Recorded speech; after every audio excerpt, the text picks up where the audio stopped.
당신의 피부가 보내는 침묵의 경고를 무시하지 마십시오. 목 주변에 갑자기 늘어난 작은 살점, 쥐젖, 겨드랑이와 목 뒤가 마취 때처럼 거뭇하게 변하고 두꺼워지는 흑색 극세포증. 이 미묘한 변화는 단순한 피부 문제가 아닐 수 있습니다. 우리 몸의 핵심 조절 시스템, 인슐린 저항성이 무너지고 있다는 강력한 신호입니다. 수백만 명의 생명을 위협하는 침묵의 질병, 당뇨병. 이제 피부를 통해 그 뿌리를 파헤치고 우리가 놓치고 있는 건강의 비밀을 공개합니다. 당신은 지금 이 순간에도 수많은 피부 트러블을 경험하고 있을지 모릅니다. 거울을 볼 때마다 눈에 띄는 목 주변의 작은 돌기들, 흔히 쥐젖이라 불리는 스킨 태그, 혹은 겨드랑이나 목 뒤 피부가 벨벳처럼 두꺼워지고 거무튀튀하게 착색되는 현상. 대부분은 이를 단순한 노화나 비만 혹은 위생 문제로 치부합니다. 피부과에 가서 레이저로 제거하면 그만이라 생각합니다. 하지만 만약 이 피부 변화가 당신의 몸 내부에서 벌어지는 더 거대한 생화학적 전쟁의 겉으로 드러난 신호라면 어떨까요? 수백만 명을 위협하는 현대인의 만성 질환, 당뇨병과 그 전 단계인 인슐린 저항성이 이미 당신의 피부에 경고 메시지를 보내고 있다면 말입니다. 오늘 우리는 이 미묘한 피부 증상들이 어떻게 우리 몸의 혈당 조절 시스템 붕괴와 연결되어 있는지, 그 숨겨진 과학적 기전을 초심층적으로 탐구할 것입니다. 단순한 통념을 뒤집고 SCI급 의학 논문과 역사적 연구를 근거로 당신의 피부가 보내는 침묵의 경고를 해독하고 스스로 건강 주권을 되찾을 수 있는 진짜 처방전을 제시할 것입니다. 지금부터 당뇨병의 뿌리를 찾아 떠나는 여정을 시작합니다.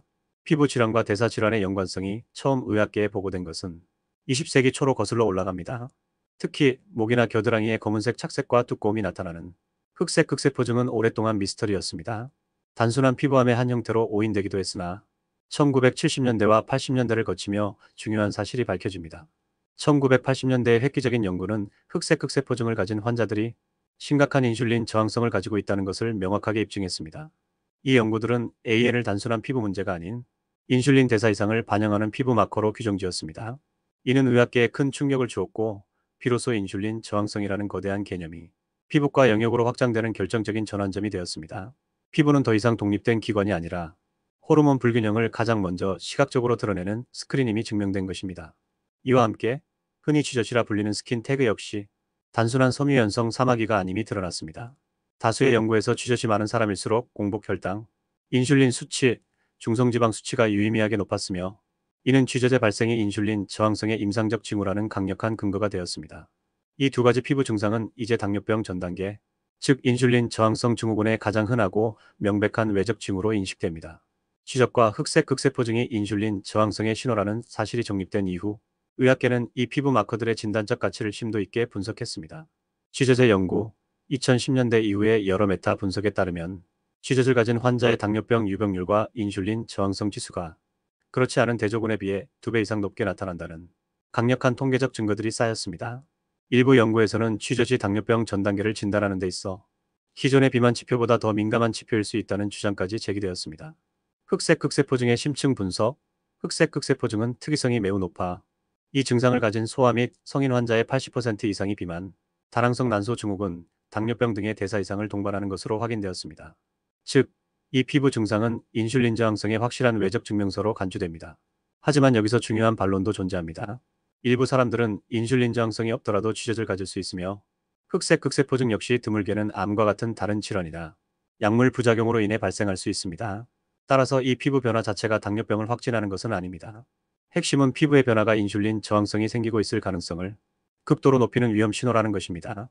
전문가들은 이 피부 증상을 간과하지 않고 반드시 혈액 검사를 통해 인슐린과 혈당 수치를 점검할 강력한 동기로 삼아야 한다고 조언합니다. 그렇다면 왜 인슐린 저항성이 생기면 피부의 쥐젖과 흑색 극세포증 같은 변화가 나타나는 것일까요? 단순히 혈당이 높아서 생기는 현상이 아닙니다. 그 해답은 인슐린 과잉과 세포 성장이라는 복잡한 작용 기전에 숨겨져 있습니다. 인슐린 저항성의 정의, 인슐린은 혈당을 낮추는 호르몬이지만 세포가 인슐린 신호에 둔감해지는 현상을 인슐린 저항성이라 합니다. 우리 몸은 혈당을 낮추기 위해 췌장에서 인슐린을 과도하게 많이 분비하게 되고, 이로 인해 혈액 속 인슐린 수치가 비정상적으로 높아집니다. 인슐린의 이중 역할, 인슐린은 단순히 혈당 조절 호르몬이 아니라 강력한 성장 인자의 역할도 수행합니다. 특히 피부 세포의 증식에 관여하는 인슐린 유사 성장 인자 수용체와 인슐린 수용체는 매우 유사한 구조를 가집니다. 피부 증상의 발생 기전, 인슐린 과잉, 인슐린 저항성으로 인해 혈액 내 인슐린 수치가 비정상적으로 높아집니다. 수용체 결합, 이 과도한 인슐린이 혈당을 낮추는 역할은 제대로 못해도 피부의 각질 형성 세포와 섬유화 세포에 있는 IGF-1 수용체에 대신 결합합니다. 세포 과증식 인슐린의 성장 신호가 활성화되면서 해당 피부 세포들이 비정상적으로 증식하게 됩니다. 이 비정상적인 세포 증식이 목, 겨드랑이 등 피부가 접히는 부위에서 나타나면 벨벳처럼 두꺼워지고 착색되는 흑색 극세포증이 발생합니다. 피부의 진피층 섬유화 세포가 과증식하여 피부 표면으로 튀어나오면 쥐젖이 되는 것입니다. 즉, 쥐젖과 흑색 극세포증은 과도한 인슐린이 피부 세포의 성장 명령을 내린 결과물인 셈입니다. 이 원리를 이해하는 것이 당뇨병 예방의 핵심입니다. 대중은 쥐젖이나 흑색 극세포증의 의학적 의미를 심각하게 받아들이지 않습니다. 이는 이 증상들이 통증을 유발하지 않고 미용적인 문제로만 취급되기 때문입니다. 바로 이 위험성 경시가 가장 큰 숨겨진 위험입니다.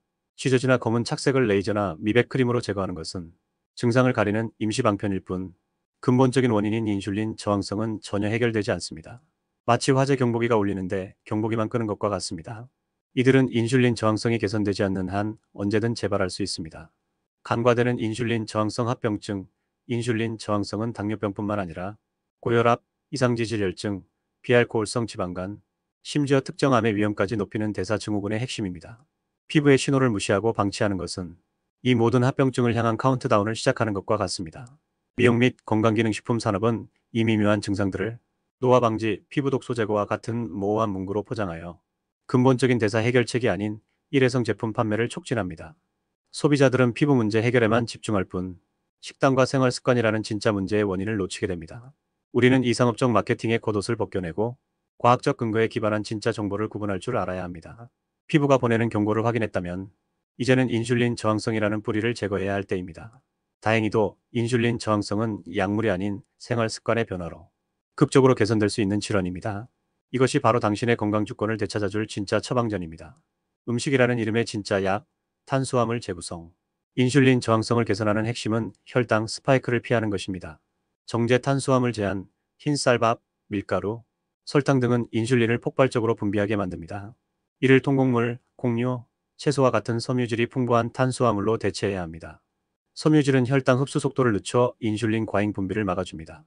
식사 순서의 변화, 식사 시 채소를 먼저, 단백질과 지방을 다음, 탄수화물을 가장 나중에 섭취합니다. 이 단순한 변화만으로도 식후 혈당과 인슐린 반응을 크게 완화할 수 있다는 연구 결과가 있습니다. 움직임의 과학, 근육은 제2의 췌장. 근육은 우리 몸에서 포도당을 가장 많이 소비하는 기관입니다. 근육량이 많을수록 인슐린 민감도는 높아집니다. 근력 운동의 중요성, 주 3회 이상의 저항 운동은 인슐린 수용체를 활성화시켜 세포가 인슐린에 다시 민감하게 반응하도록 돕습니다. 식후 걷기, 식사 후 10에서 15분 가볍게 걷는 것은 혈당이 가장 높을 때 포도당을 태워 인슐린이 과도하게 분비되는 것을 방지합니다. 시간 제한 식이요법 활용. 간헐적 단식은 인슐린 수치를 낮추고 인슐린 저항성을 개선하는 효과적인 방법으로 주목받습니다. 12시간에서 16시간의 공복 시간을 유지하여 췌장을 쉬게 하고 인슐린 수치가 충분히 낮아지도록 유도합니다. 이러한 생활 습관의 변화는 피부에 나타난 쥐젖과 흑색 극세포증을 서서히 개선시킬 뿐만 아니라 당신의 대사 시스템 전체를 근본적으로 되돌리는 궁극의 치료법입니다. 우리는 오늘 당신이 흔히 무시해왔던 피부의 작은 징후들이 사실은 우리 몸의 가장 중요한 대사 시스템인 인슐린 저항성의 붕괴를 알리는 강력한 경고 신호였음을 확인했습니다. 피부는 인슐린의 거울입니다. 쥐젖과 흑색 극세포증은 혈액 내에 과잉된 인슐린이 피부 세포의 비정상적인 성장 명령을 내린 결과입니다. 이는 단순한 미용 문제가 아닌 당뇨병 전 단계의 강력한 외적 증거입니다. 근본 치료는 인슐린 민감도 회복입니다. 피부 증상을 레이저로 제거하는 것은 임시 방편일 뿐입니다. 인슐린 저항성을 낮추는 식사 순서 변경, 정제 탄수화물 제한, 근력 운동만이 근본적인 해결책입니다. 건강 주권은 스스로의 해독 능력에서 나옵니다. 대중의 오해와 상업적인 마케팅 사이에서 우리는 과학적 근거를 가지고 내 몸의 신호를 스스로 해독할 줄 알아야 합니다. 당신의 피부가 보내는 침묵의 언어를 이해하는 순간 당신은 스스로의 건강을 통제할 힘을 얻게 됩니다. 이제 거울을 다시 보십시오. 피부에 나타난 그 작은 변화를 단순히 노화로 치부하지 마십시오. 그것은 당신의 몸이 당신에게 보내는 가장 중요한 삶의 신호일 수 있습니다. 이 영상이 유익했다면 좋아요, 구독을 눌러주시고 혹시 비슷한 피부 변화를 겪은 적이 있다면 댓글로 경험을 공유해주세요. 여러분의 소중한 경험이 다른 분들에게도 큰 도움이 될 수 있습니다.